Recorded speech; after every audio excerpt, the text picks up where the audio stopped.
Deixa eu te contar sobre um homem que eu conheço. Ele acorda todo dia às 5:30 da manhã. Pega 2 ônibus para chegar ao trabalho.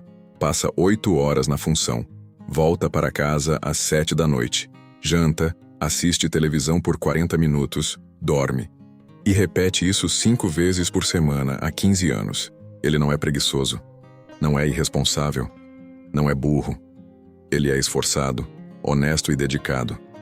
Mas toda sexta-feira, quando o salário cai na conta, ele sente o mesmo aperto no peito, porque sabe que até a próxima sexta vai ser no limite. Sem sobra, sem fôlego, sem escolha. Esse homem existe em milhões de versões diferentes nesse país. Talvez você conheça um. Talvez você seja um. E a pergunta que esse homem carrega em silêncio todo dia é a mesma que eu quero responder hoje com você. Quanto dinheiro é suficiente para viver com dignidade no Brasil? Não para ficar rico, não para ostentar, para viver bem, para dormir tranquilo, para não tremer quando o celular toca e o número é desconhecido. Fica aqui até o final, porque a resposta vai te surpreender. Tópico 1. O que significa viver com dignidade de verdade? Antes de falar em número, preciso te perguntar uma coisa. Você já acordou no meio da noite pensando em conta? Já ficou com o coração acelerado esperando o boleto vencer? Já deixou de ir ao médico porque não tinha dinheiro para a consulta naquele mês? Se você respondeu sim para qualquer uma dessas perguntas, você sabe exatamente o que é a ausência de dignidade financeira. Não é pobreza extrema. É aquela tensão constante, aquele peso invisível que ninguém vê, mas todo mundo sente. Dignidade financeira não é luxo. É a ausência desse peso. É quando você paga suas contas sem angústia. Quando você tem uma reserva para emergência. Quando você não depende de ninguém para resolver um problema inesperado.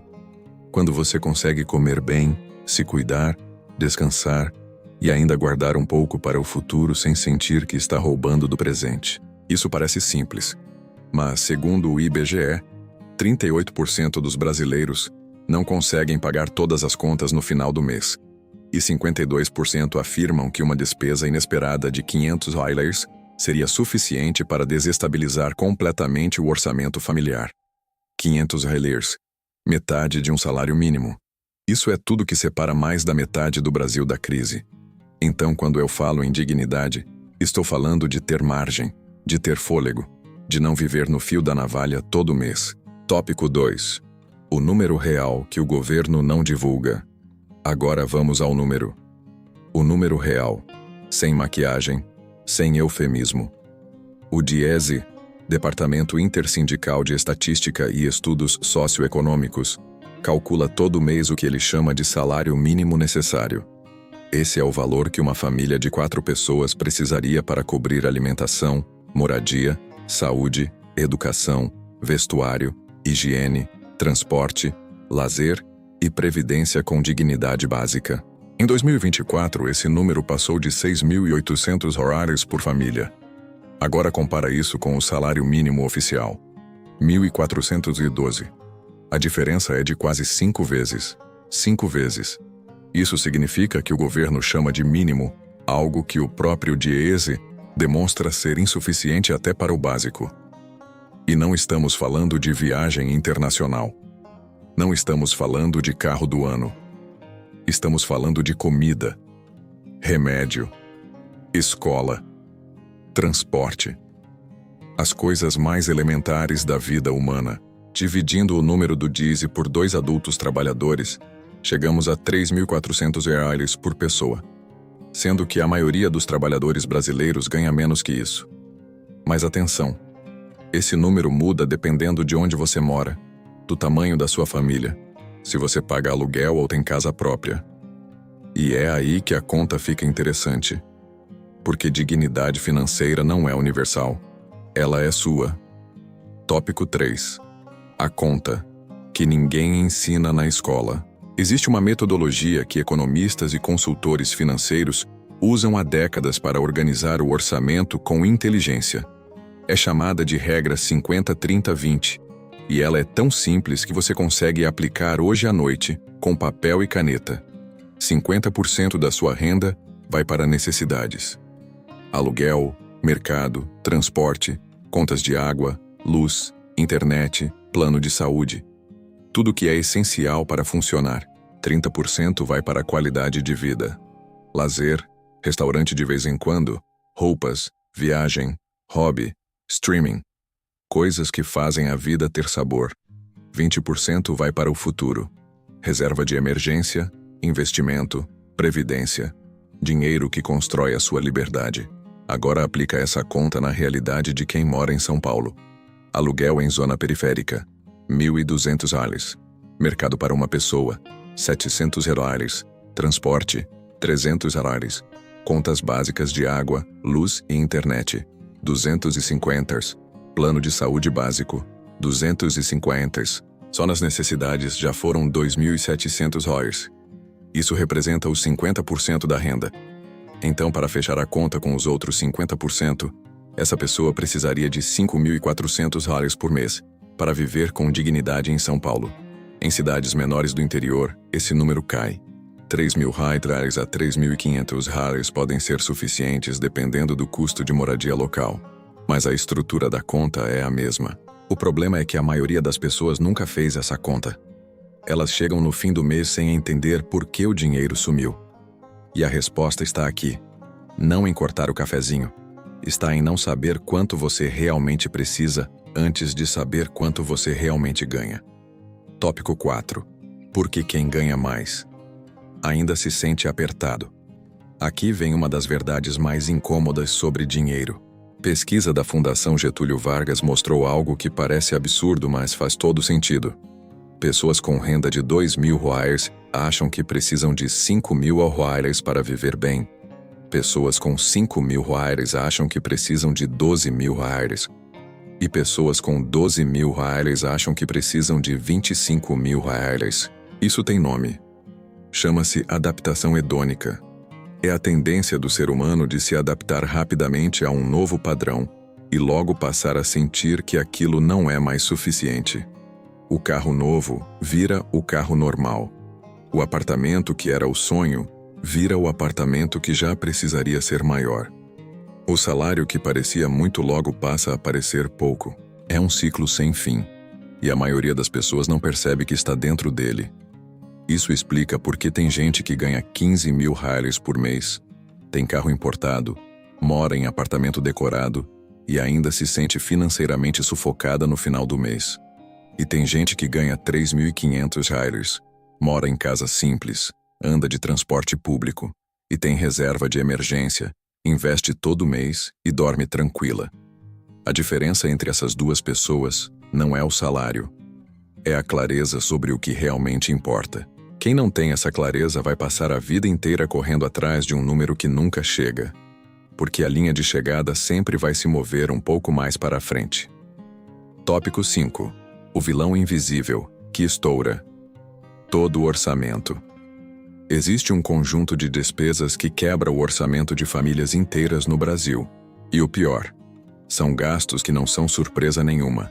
São gastos que todos sabem que vão acontecer, mas que quase ninguém planeja. São os gastos invisíveis. IPVA, seguro do carro, manutenção de eletrodoméstico, remédio de uso eventual, presente de aniversário do filho, consulta médica fora do plano, passagem de avião para ver a família no interior, material escolar em janeiro, multa de trânsito, roupa de formatura. Nenhum desses gastos é surpresa. Eles acontecem todo ano na mesma época com uma frequência previsível. Mas como não aparecem na conta do mês corrente, ninguém separa dinheiro para eles. Aí quando chegam, vão para o cartão. E o cartão cobra 430% ao ano, segundo dados do Banco Central de 2024. Um gasto de R$ 2.000 que você parcelou em 12 vezes com juros vira R$ 3.800 no final. Você pagou quase o dobro por algo que você já sabia que ia precisar. Um levantamento do Serasa mostrou que 43% dos brasileiros que entraram em dívida tiveram o problema iniciado por um gasto que poderia ter sido previsto. A solução existe e é simples. Soma todos os seus gastos anuais previsíveis. Divide por 12. Guarda esse valor todo mês em uma conta separada. Quando o gasto chegar, o dinheiro já está lá.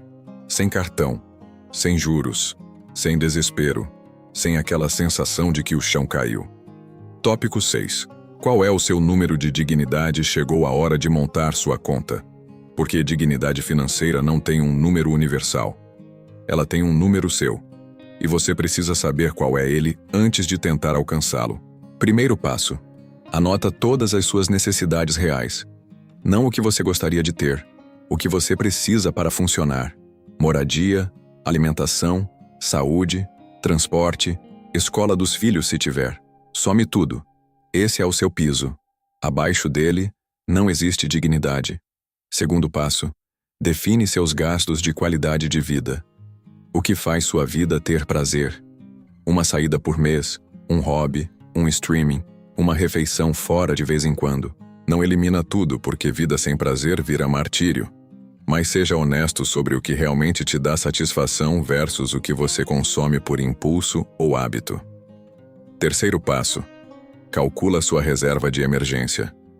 O ideal é ter de 3 a 6 meses do seu custo de vida guardado em uma aplicação de liquidez diária.